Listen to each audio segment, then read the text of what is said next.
भेनीडी KKC main siding में बीते 19 नवंबर को सीआईएसएफ गोलीकांड मामले में पुलिस ने क्यूआरटी टीम पर की एफआईआर।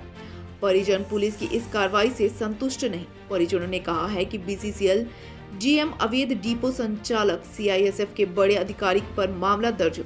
अगर हमारी मांग पूरी नहीं हुई तो हम सब परिवार आत्मदाह करने की बात करें। धनबाद जिले के बागमारा थाना क्षेत्र बीसीसीएल ब्लॉक 2 अंतर्गत केकेसी मेन साइडिंग में 19 नवंबर को सीआईएसएफ द्वारा फायरिंग की गई थी, जिसमें 4 कथित ग्रामीण कोयला चोर की मौत हो गई थी। सीआईएसएफ गोलीकांड में मारे गए 4 कथित ग्रामीण कोयला चोर के मृतक परिवार केवल सीआईएसएफ क्यूआरटी टीम पर किए गए एफआईआर पर असंतोष जताए हैं। मृतक प्रीतम चौहान की पत्नी सोनिया देवी की शिकायत पर पुलिस क्यूआर टीम पर केवल मामला दर्ज की, जबकि इसे लेकर मृतक प्रीतम चौहान की पत्नी संतुष्ट नहीं है। मृतक की पत्नी का कहना है कि अवैध कोयला कारोबार में शामिल सभी लोगों पर मामला दर्ज किया जाए।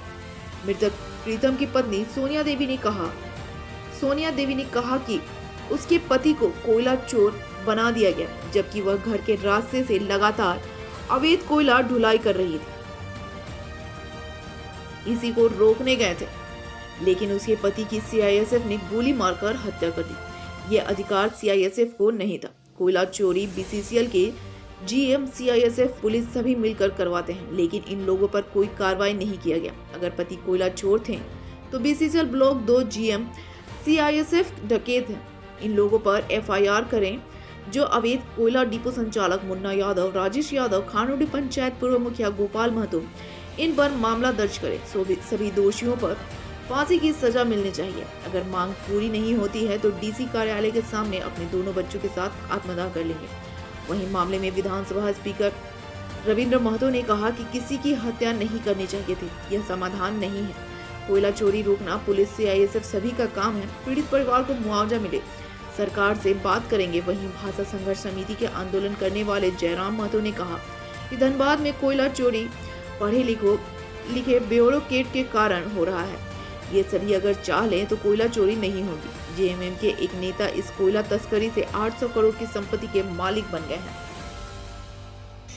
उस दिन यही हुआ था कि मेरे पति गए थे साइडिंग में, लेकिन साइडिंग में गए तो सीएसएफ और सबको कोयला मंडी सबको रोकाने के लिए वहाँ पे सीएसएफ क्या किया मेरे पति के साथ हमको नहीं पता, लेकिन इतना जानते हैं 12-1 बजे के लगभग में हमको इतना सुनाई दिया कि गोली मार के हत्या कर दिया गया। उसका गोली हत्या हुआ तो एक गोटी का नहीं हुआ भैया, कम से कम जितना बाइक है ना उतना आदमी का वहाँ हत्या हुआ।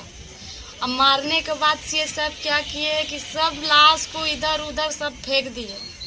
वहाँ टीम पुलिस जो यहाँ के थाना प्रभारी है वहाँ बहुत लेट से पहुँचे हैं। सारा घटना होने के बाद यहाँ के जो मीडिया वाले थे वो भी भैया लोग पहुँचे, उसको देख के ही सब कुछ वहाँ थोड़ा बहुत थमा है, नहीं तो सब अपने तरीके से उन लोग ही किया है सीएसएफ वाले सब।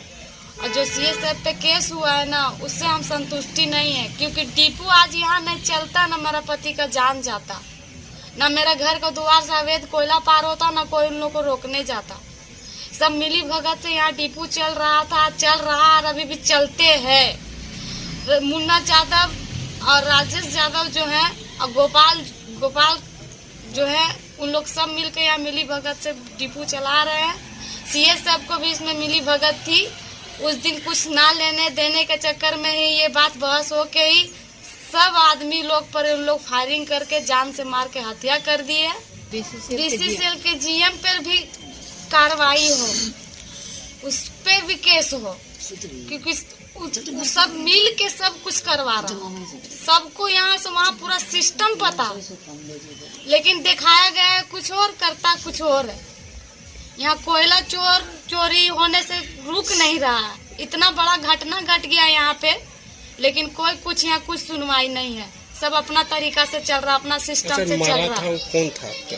मेरा पति थे। क्या नाम था? प्रीतम चौहान उनका नाम था। और वो कोयला चोर नहीं था, लेकिन कोयला चोर में उसको घोषित कर दिया गया।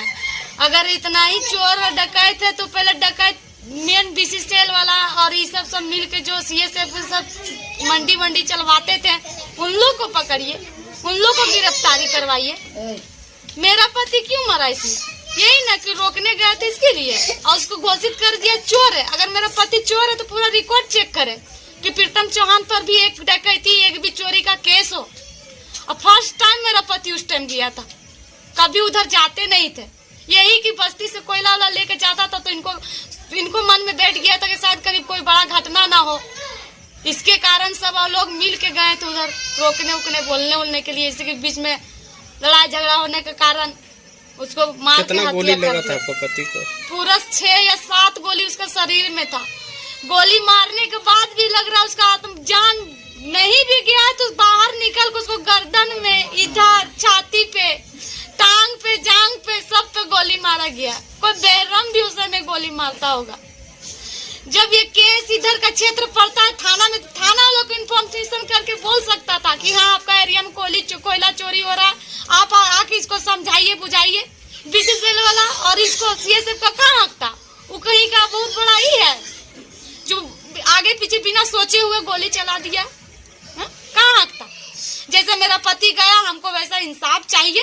नहीं मिलेगा इंसाफ, हम दोनों बाल बच्चा को लेके जाके डीसी ऑफिस में आत्मदाह कर लेंगे। का तो कोई भी चीज का समाधान नहीं है और उचित नहीं है, और इस विषय का संज्ञान सरकार के पास पहुंच चुका है। उसमें सरकार भी निर्णय ले रही है, तो निर्णय लेने के पूर्व कुछ बोलना उसमें बहुत उचित नहीं होता है। कोयला चोरी का जिम्मेवार कौन है सर? अच्छा, ये तो हम बिल्कुल आपको नहीं बता सकेंगे, लेकिन जो लोग उसको रोकने के लिए लगे हुए हैं उन लोगों को तत्पर होना चाहिए। और चूंकि ये राष्ट्रीय संपत्ति है, इसलिए हम सारे लोगों का उत्तरदायित्व है कि राष्ट्रीय संपत्ति का किसी तरह से तस्करी न हो, चोरी न हो, उसका बचाव हो। हम लोगों का भी जवाबदेही और जिम्मेदारी बनता है। लगातार यहाँ के लोग आपसे जान रहे हैं, दब रहे हैं, गोली खा रहे हैं, लेकिन बड़े मुखौटों तक आखिर जो संवैधानिक पद में सिस्टम हो वो क्यों नहीं पहुँचा? क्या उनकी कहीं मिली भगत है क्या? नहीं, तो हमारा जानकारी के में नहीं है, ऐसा कुछ है।